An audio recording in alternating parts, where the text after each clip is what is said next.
Good morning students, कैसे हो सब लोग? बढ़िया, वेरी गुड। देखो, जो हमारी प्रीवियस क्लास थी, जो प्रीवियस लेक्चर था, उसमें हमने अकाउंटिंग का मीनिंग वगैरह भी देखा था और उसके बाद मैंने 4 जो उसमें इंपॉर्टेंट टर्म्स थे वो लिखे थे नीचे, और आज उन्हीं इंपॉर्टेंट टर्म्स को हम दोबारा सीखने वाले हैं कि उनका मीनिंग क्या होता है।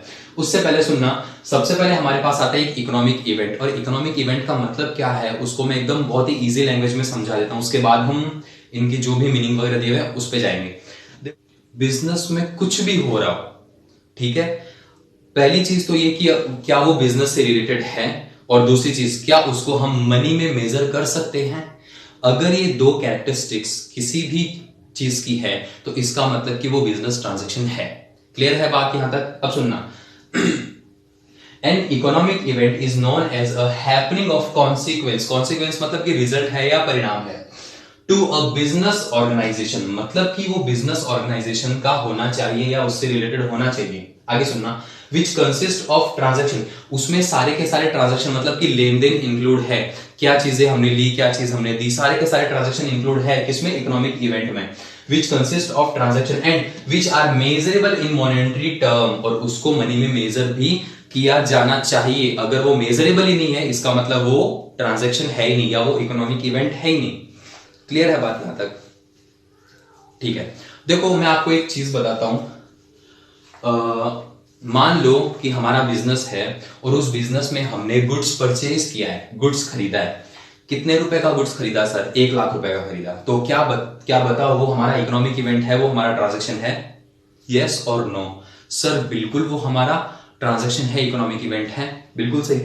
ठीक है, नेक्स्ट पॉइंट सुनना, हमने 10 लाख रुपए की मशीनरी हमारा जो मैन्युफैक्चरिंग प्लांट है उसमें इंस्टॉल किया। हमारा बिजनेस है, हम साथ में मैन्युफैक्चरिंग का काम भी करते हैं और हमारी एक अलग से फैक्ट्री है, उसमें हमने 10 लाख रुपए की मशीनरी इंस्टॉल की। क्या वो हमारा इकोनॉमिक इवेंट है? हमने मशीनरी खरीदी और हमने उसको 10 लाख रुपए पे किए। सर बिल्कुल ये हमारा इकोनॉमिक इवेंट है क्योंकि ये बिजनेस से रिलेटेड है और उसको मनी में मेजर भी किया जा सकता है। ओके, तीसरा पॉइंट सुनना, हमने गुड्स को मतलब कि जो हमारा स्टॉक है हमने उसको सेल आउट किया मार्केट में, हमने उसको बेचा है। और बेचा भी कैसे? उधार बेचा सर, क्रेडिट में बेचा है। 50,000 रुपए का माल, 50,000 रुपीज का। तो क्या वो हमारी इकोनॉमिक इवेंट है, वो हमारा बिजनेस का ट्रांजैक्शन है? क्या हमें उसको रिकॉर्ड करना चाहिए? तो सुनना, हम जो अकाउंटिंग करते हैं ना, ये कैश बेसिस पे भी होती है और क्रेडिट बेसिस पे भी होती है। दोनों की मिली भगत चलती है यहाँ पे। ऐसा नहीं है कि हम केवल कैश ट्रांजैक्शन को रिकॉर्ड करते हैं, नहीं, हम दोनों ट्रांजैक्शन को रिकॉर्ड करते हैं, चाहे वो कैश में हो चाहे वो क्रेडिट में हो। क्लियर है बात यहां तक? तो सुनना, यहाँ पे जो हमने क्रेडिट सेल की है वो भी हमारा बिजनेस ट्रांजैक्शन होगा। समझ में यहां तक बात? ठीक है, तो ये तीनों एग्जांपल जो थे हमारे वो इकोनॉमिक इवेंट के थे या बिजनेस ट्रांजैक्शन के थे। अब फोर्थ एग्जांपल सुनना, हमने क्या किया? 5 एम्प्लॉइज को हायर किया। कितने एम्प्लॉइज को? 5 एम्प्लॉइज को। तो क्या सर हमें इस चीज को रिकॉर्ड करना चाहिए? क्या वो हमारा इकोनॉमिक इवेंट है? बिल्कुल नहीं। हमने उनको हायर किया है तो ये हमारा इकोनॉमिक इवेंट नहीं है। हाँ, जब हम मंथ के एंड में उनको सैलरी पे करेंगे तो ये हमारा इकोनॉमिक इवेंट है क्योंकि हमने उनसे पूरे साल काम करवाया है और हम उनको सैलरी पे कर रहे हैं। ये हमारा क्या है? इकोनॉमिक इवेंट है। क्यों? क्योंकि अब हम इसको मनी में मेजर कर सकते हैं। हमने उनको कितनी सैलरी दी, वो हमारा क्या हो गया? मनी में मेजरमेंट हो गया। समझ में आई बात? और ये बिजनेस से रिलेटेड है। उनको अपॉइंट करना, हाँ, उनका जो नाम वगैरह है वो हम लिख लेंगे, लेकिन उनका जो मनी में मेजरमेंट है वो तो क्या होगा? जब हम उनको सैलरी पे आउट करेंगे तभी हमें पता चलेगा। क्लियर है ये बात यहां तक? ठीक है, हमारा जो बिजनेस है, ठीक है, उसका जो मैनेजमेंट स्टाफ है हमने उसको चेंज कर दिया। सर हमने उनको चेंज कर दिया तो ये क्या बिजनेस की एक बहुत बड़ी जो बिजनेस का क्या है, बहुत बड़ा डिसीजन है। और क्या सर हम इसको भी बिजनेस ट्रांजैक्शन या इकोनॉमिक इवेंट मानेंगे क्या? बिल्कुल नहीं। इनको भी क्या है, ये भले ही बिजनेस का बहुत इंपॉर्टेंट डिसीजन है और उससे पूरा का पूरा बिजनेस इफेक्ट होगा, लेकिन ये इकोनॉमिक इवेंट नहीं है। इकोनॉमिक इवेंट नहीं है। क्लियर है ये बात यहां तक? जैसे कि स्टाफ को चेंज करना या फिर बिजनेस में लिए गए बहुत बड़े बड़े डिसीजन वगैरह, ये सारे के सारे बिजनेस को कहीं ना कहीं इफेक्ट करेंगे, लेकिन ये इकोनॉमिक इवेंट नहीं होंगे। ये चीज समझ आ जानी चाहिए। ठीक है, इकोनॉमिक इवेंट हमें समझ में आया क्या होता है। नेक्स्ट पॉइंट देखो क्या है, identification, measurement, recording and communicating. ये चारों पॉइंट मैंने आपको एक बहुत ही अच्छे एग्जांपल से समझाए थे और आई होप कि आपको बहुत अच्छे से समझ आ भी गए होंगे। फिर भी देखो रिपीट करते हैं। आइडेंटिफिकेशन क्या होता है? आइडेंटिफिकेशन इट मींस डिटरमाइनिंग, मतलब कि पता करना, मतलब कि it means determining what transaction to record, कि ये पता करना या ये मालूम करना कि कौन कौन से ट्रांजैक्शन को रिकॉर्ड किया जाना है और कौन कौन से ट्रांजैक्शन को रिकॉर्ड नहीं किया जाना। ये सारी चीज आती है आइडेंटिफिकेशन में। हम उसको आइडेंटिफाई करते हैं कि क्या कौन कौन से ट्रांजैक्शन रिकॉर्ड किए जाएंगे और कौन कौन से रिकॉर्ड नहीं किए जाएंगे। जैसे कि मैंने अभी ऊपर बताया था कि मैनेजमेंट का चेंज होना या फिर कुछ एम्प्लॉइज को हायर करना, ये सारे क्या है कि इकोनॉमिक इवेंट नहीं है। और हमने गुड्स मार्केट से परचेज किया, हमने जो प्लांट है वो इंस्टॉल किया, हमने क्रेडिट में सेल किया था, ये सारे के सारे इकोनॉमिक इवेंट है। इनको हमने क्या किया, आइडेंटिफाई किया है, आइडेंटिफाई की कौन कौन सी चीजें रिकॉर्ड की जाएगी।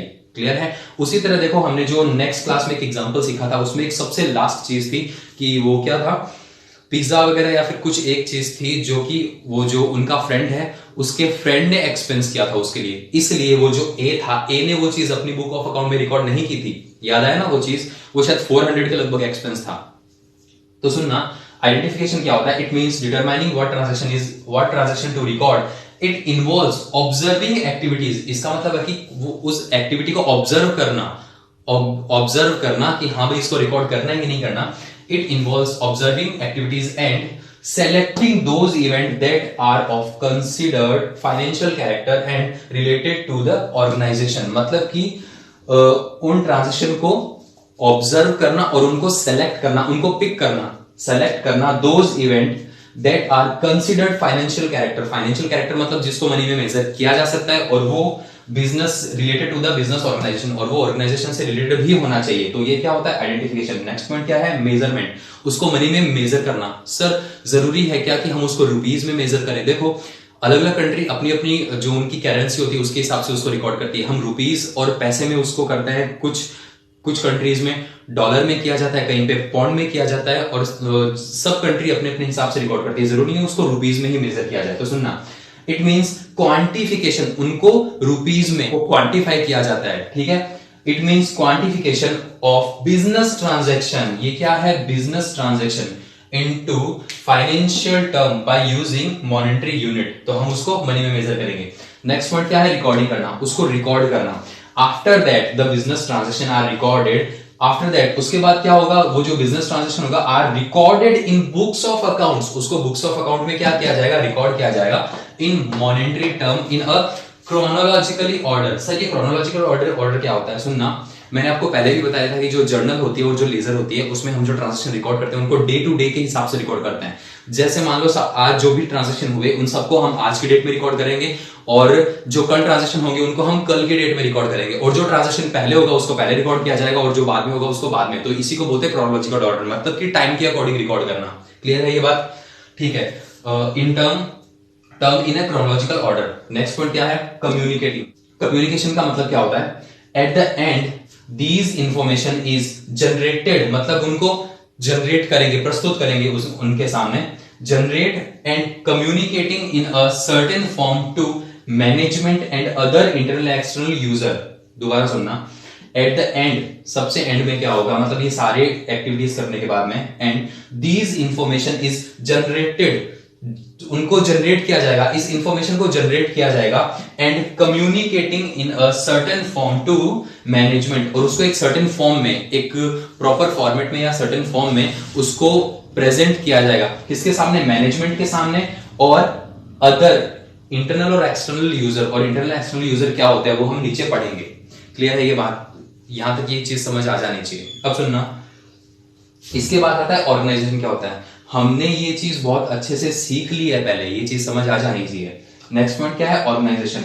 ऑर्गेनाइजेशन रेफर, ऑर्गेनाइजेशन का मतलब वो सारे के सारे ऑर्गेनाइजेशन, बिजनेस सारी, मतलब कि सर अगर मान लो कोई एक सोल प्रोप्राइटरशिप बिजनेस है, एक अकेला बिजनेस का मालिक है, क्या वो ऑर्गेनाइजेशन होगा? बिल्कुल होगा।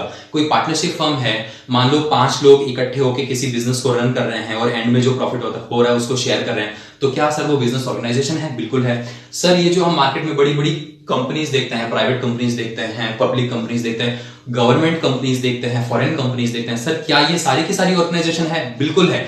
सर हम कुछ एक ट्रस्ट देखते हैं, मंदिर देखते हैं, बहुत सारी चीजें देखते हैं, स्कूल देखते हैं, तो सर क्या ये सारी चीजें ऑर्गेनाइजेशन है? बिल्कुल है। तो सुनना, organization refers to a business enterprise. वो क्या बिजनेस एंटरप्राइज होगा, वेदर फॉर प्रॉफिट और नॉन फॉर प्रॉफिट मोटिव, मतलब चाहे उस ऑर्गेनाइजेशन का जो मोटिव है वो प्रॉफिट के लिए हो, चाहे वो प्रॉफिट के लिए ना हो। देखो बहुत सारी संस्थाएं ऐसी होती है मार्केट में जिसका मोटिव होता है वो प्रॉफिट अर्न करना नहीं होता, जैसे कि कोऑपरेटिव सोसाइटी, वो क्या करती है, प्रॉफिट या जो भी उनके पास ज्यादा अमाउंट बच जाता है उसको वो अपने मेंबर में डिस्ट्रीब्यूट कर देती है, उसका मोटिव प्रॉफिट अर्न करना बिल्कुल नहीं होता। तो सुनना, organization refers to a business enterprise whether for profit और नॉट फॉर प्रॉफिट, इसको हम लोग एनपीओस भी बोलते हैं, not for profit organization. It can be sole proprietorship हो सकता है, सोल प्रोप्राइटरशिप कंसर्न हो सकता है, पार्टनरशिप फर्म हो सकती है, कंपनीज हो सकती है, कोऑपरेटिव सोसाइटीज हो सकती है, लोकल अथॉरिटीज हो सकती है जैसे कि म्युनिसिपैलिटीज वगैरह होती है, and any other association of person, और उसके अलावा कुछ और any other association of person, मतलब कि कुछ लोग पर्सन्स या कुछ भी पार्टीज इकट्ठा होकर कुछ भी बिजनेस वगैरह करती है, वो सारी की सारी क्या होती है, बिजनेस ऑर्गेनाइजेशन ही होती है।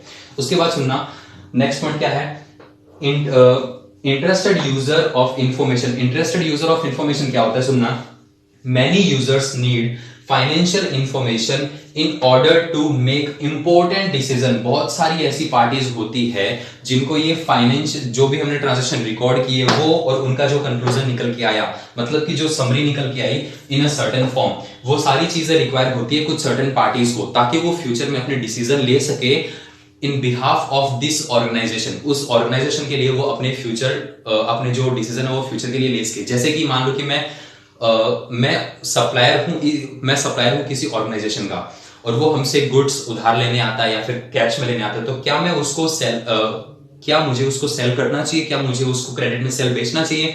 तो ये चीजें किस पे डिपेंड करती है, उसकी फाइनेंशियल रिपोर्ट पे, कि उसका जो बिजनेस है वो कितना अच्छा चल रहा है। अगर उसका बिजनेस अच्छा चल रहा होगा तो हो सकता है मैं उसको ज्यादा दिन के लिए क्रेडिट की फैसिलिटी अवेलेबल करवा दूं, और अगर मान लो कि वो पहले से ही बैड डेब्ट में चल रहा है, पहले से ही उसके जो उसके क्रेडिटर्स वगैरह वो बहुत ज्यादा हो गए, वो बैड डेब्ट में चल रहा है एकदम, तो क्या मैं उसको क्रेडिट में सेल दूंगा? क्या मैं उसको बिल्कुल सेल नहीं करूंगा, मैं बोलूंगा नहीं भाई हम उधार सेल करते ही नहीं है, बिल्कुल। समझ आ रही है बात? दूसरी चीज, मान लो कि इस बिजनेस में मुझे कुछ इन्वेस्टमेंट करना है, तो मैं ये चीज देखूंगा कि ये बिजनेस ग्रोथ कर रहा है कि ये डिक्लाइन में चल रहा है। अगर वो डिक्लाइन में चल रहा होगा तो मैं उस कंपनी में या उस फर्म में या उस बिजनेस में क्यों इन्वेस्ट करूंगा? मैं बिल्कुल इन्वेस्ट नहीं करूंगा। तो ये सारी चीजें पता चलती है उसके फाइनेंशियल रिपोर्ट से। तो सुनना, इंटरेस्टेड यूजर ऑफ इंफॉर्मेशन क्या होता है, many users need financial information in order to make important decision लेने के लिए।